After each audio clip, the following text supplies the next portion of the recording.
Yearly మేము family అంతా కలిసి ఏదో ఒక ట్రిప్ ప్లాన్ చేస్తాము. ఈసారి మేము కలకత్తా బైద్యనాథ్ ట్రిప్ ప్లాన్ చేసాం అనమాట. అక్కడ ఉండే చరిత్రాత్మక ప్రదేశాలు అలానే ప్రసిద్ధి చెందే ఆలయాలు అలా చుట్టేసి వచ్చేస్తాం అనమాట.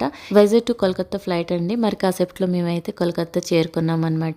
లోకల్లో తిరగడానికి మేమైతే బస్ మాట్లాడామండి. బస్సులో అయితే ఫ్యామిలీ అంతా ఒకే చోటు ఉంటుంది కాబట్టి మనకి టెన్షన్ ఉండదు, అలానే టైం పాస్ అవుతుంది, సరదాగా కూడా ఉంటుంది. ఇదే బస్సులో ఎయిర్పోర్ట్ నుంచి మేమైతే హోటల్కి చేరుకున్నామండి. ఈసారి తీసుకున్న హోటల్ వచ్చేసి లెమన్ ట్రీ అనమాట.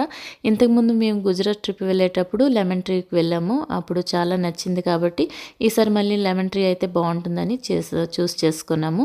లెమన్ ట్రీ హోటల్కి వెళ్ళాక అక్కడ రూమ్ తీసుకొని కొద్దిగా ఫ్రెష్ అప్ అయిపోయాము.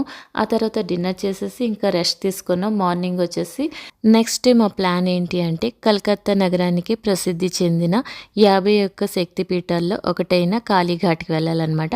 కాళీమాత టెంపుల్కి వెళ్ళి ఈవినింగ్ వచ్చేసి విక్టోరియల్ మెమోరియల్కి అయితే వెళ్ళాలండి. అదొక మ్యూజియం లాంటిది, చాలా బాగుంది చూడడానికి కూడా. కలకత్తా కాళీ టెంపుల్ స్టోరీ వచ్చేసి సింపుల్గా చెప్తాను, వినేసేయండి. సతీదేవి ఆదిశక్తి యొక్క మొదటి అవతారం. దక్ష మహారాజుకి ప్రసూతి దేవికి కుమార్తెగా జన్మించింది. ఈమెని దాక్షాయణి అని కూడా పిలుస్తారు. ఈమెకి చిన్నప్పటి నుంచి పరమశివుడిపైన అపారమైన భక్తి ఉండేది. కఠిన తపస్సు చేస్తూ పరమశివుడిని వివాహం చేసుకుంది. అయితే సతీదేవి తండ్రి దక్షకుడు శివుడిని గౌరవించేవాడు కాదు. ఒకనాడు యజ్ఞాన్ని ఏర్పాటు చేసి దేవతలందరినీ కూడా ఆహ్వానించాడు.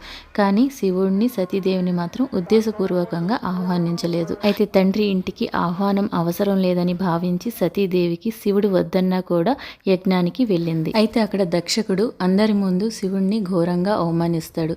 అది సతీదేవి తట్టుకోలేక ఇలాంటి తండ్రికి కుమార్తెగా ఉండే కంటే ఈ శరీరాన్ని త్యజించడమే మంచిదని సంకల్పించి యాగగ్నిలో దూకి ఆత్మాహుతి చేసుకుంది. ఈ వార్త తెలుసుకున్న పరమశివుడు తీవ్రమైన కోపంతో తన జటల నుంచి వీరభద్రుణ్ణి మరియు భద్రకాళిని సృష్టించాడు. వారు యజ్ఞాన్ని ధ్వంసం చేసి దక్షకుడు తలని ఖండించారు.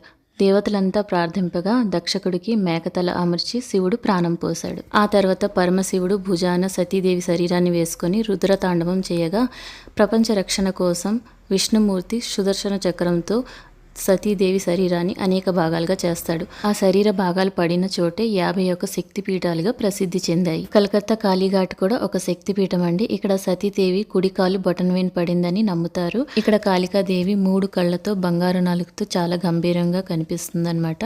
దర్శనం అయితే చక్కగా అయింది. ఇంకా మేము ఆ రోజు నైట్ రూముకు చేరి చక్కగా మేము రెస్ట్ తీసుకొని మరుసటి రోజే కాళీఘాట్కి వెళ్ళి దర్శనం చేసుకున్నాం. ఈవినింగ్ వచ్చేసి విక్టోరియా మెమోరియల్కి అయితే వెళ్ళాము. దాని స్టోరీ కూడా మీతో షేర్ చేస్తాను. ఈ వీడియో నచ్చినట్టయితే లైక్ చేసి షేర్ చేయండి. Thank you for watching. Bye.